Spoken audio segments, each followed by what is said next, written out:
তোমরা কেমন আছো? আশা করি সবাই খুব ভালো আছো। তো আজকে আমি দুপুরের মেনুটা দেখো।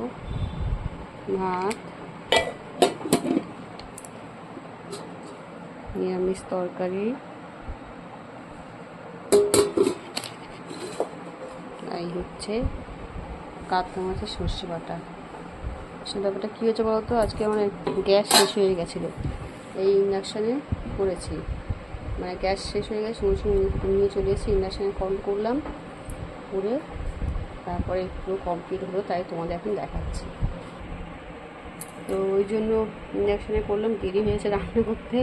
তো ওই জন্য এখন মানে কী বলে, বাটিতে রাখা হয়নি, এই হাঁড়িতে গামলাতে যেমন আছে তেমন, তাই তোমাদের তো দেখাচ্ছি। তো চলো বন্ধুরা, অনেক দেরি হয়ে গেছে, দুপুরে খাওয়া হয়নি এখনও, খেয়ে নিই। কেমন লাগলো আজকে মেনুটা জানিও। কাতলা মাছের উপরে সর্ষে বাটা করেছি, দেখেছো? চলো টাটা, পরে আবার নতুন ভিডিও নিয়ে আসছি।